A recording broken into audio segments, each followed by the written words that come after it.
Hello there. Now that the EU27 has provisionally accepted this Brexit deal, it's down to the UK Parliament to decide.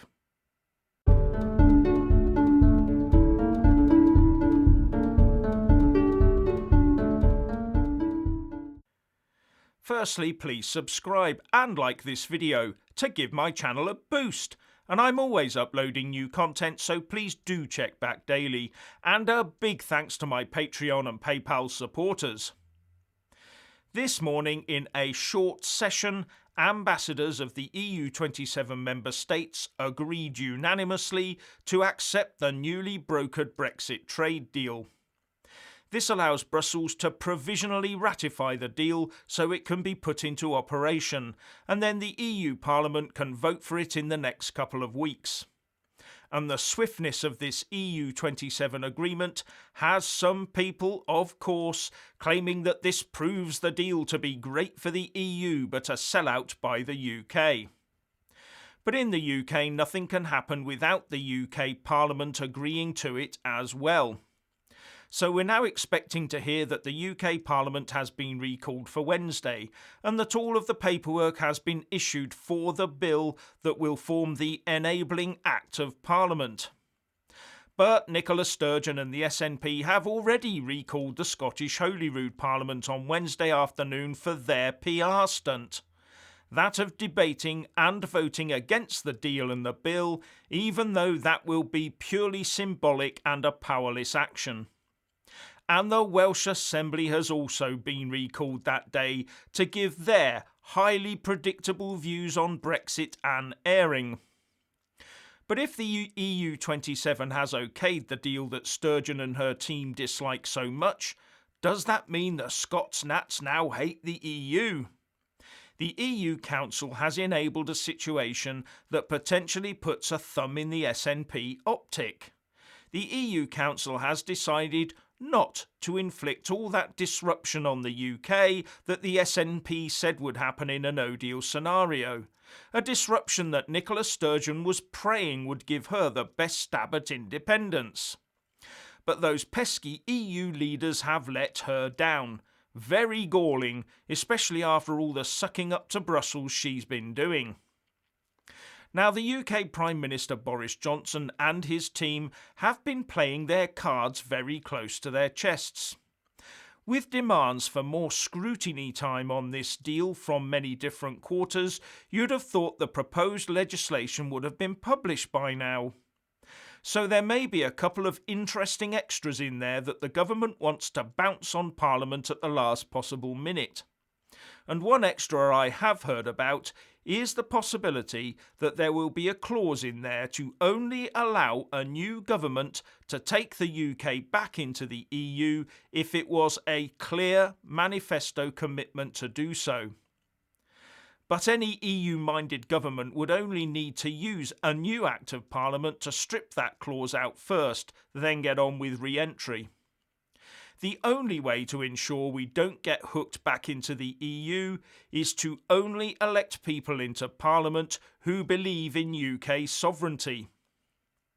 And there may be other extras too that the UK government wants to hold back until it has all the EU and party ducks in a row. Right now, the 70 or so Tory Eurosceptic MPs in the Conservative Party European Research Group, or ERG, are checking the deal out for any hidden traps. And many are waiting for the verdict also of the respected Brexit Star Chamber of Lawyers. This group comprises Tory MP Sir Bill Cash, the DUP Deputy Leader Nigel Dodds, Tory MP David Jones, Tory MP Michael Tomlinson, Tory MP Robert Courts, and the only non-MP member of the group, Eurosceptic barrister Martin Howe QC. But there have so far been no raising of major sovereignty alarms. In fact, the mood music appears to be one of a tendency to recommend backing this deal, not condemning it. But the next 24 hours or so will confirm that or not. Now, you may not have picked this up, but there's good news on food prices. Do you remember all that pro-EU Remainer talk about the price of food going through the roof, rampant food price inflation due to tariffs that would leave us all on a diet of bread dripping and water? Yes, there would be 25% on this and 50% on the other. But the BBC reported yesterday that any changes to food prices after Brexit are likely to be very modest indeed under the deal struck between the UK and the EU, the chairman of Tesco has said. John Allen told the BBC that it would hardly be felt in terms of the prices that consumers are paying. He said the deal was a good outcome and far better than no deal. And John Allen said, "There'll be a little bit more administration associated with importing and exporting, but in absolute terms, I think that will hardly be felt in terms of the prices the consumers are paying." And no, the Remainers weren't just talking about the no-deal scenario, because they said the EU would not allow a zero-tariff, zero-quota trade deal, because only full membership can give us low prices, they said. I think the Article 49ers, as I like to call them, after Article 49 of the Lisbon Treaty on joining the EU, I think they were salivating at the pain they thought people would experience after Brexit was complete, and rising food prices was one area of pain they were most hoping would happen. And I think they will also be highly disappointed that the Tories have not put forward plans for children to be sent up chimneys, child labour for lithium mines in Cornwall, and a reduction in the minimum wage to 1 pence per annum. Anyway, if food prices remain virtually unchanged, then that's one of the so-called benefits of EU membership we can consign to the fake news locker. And it's also something the SNP can't use either. Oh, and remember all the hoo-ha about the queues of lorries in Kent and the images of Manston airfield full of EU lorries waiting to get back home for Christmas. Once agreement was reached and the decision taken to run ferries over Christmas, coupled with assistance from the French authorities and testing teams, the whole lot was swiftly dealt with. Manston is now empty. Great news, but missing from our news outlets apart from the back pages. And you can bet they'll have the TV and radio crews out in force on New Year's Day, ready to turn even the smallest line of people and lorries into a major event. But they won't be telling us about the rollover trade agreement we have made with Turkey that's been due to be signed tomorrow. And much of that will be sent to us over the new land bridge to the UK market that the EU has become. So it looks like there will still be a flow of goods both ways after Brexit implementation period has ended.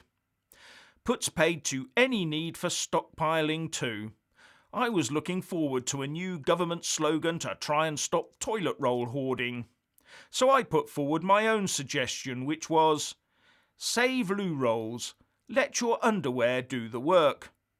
But for some reason they turned it down. Anyway, if you want to hear more from me, please don't forget to subscribe and also press that little bell, or you won't get any notifications. And if you want to see more of me, buy a mug with my mug on it by following the link in the descriptions box below, and support me on Patreon or PayPal. So what do you think about this deal so far? Please share and comment, and thank you for watching.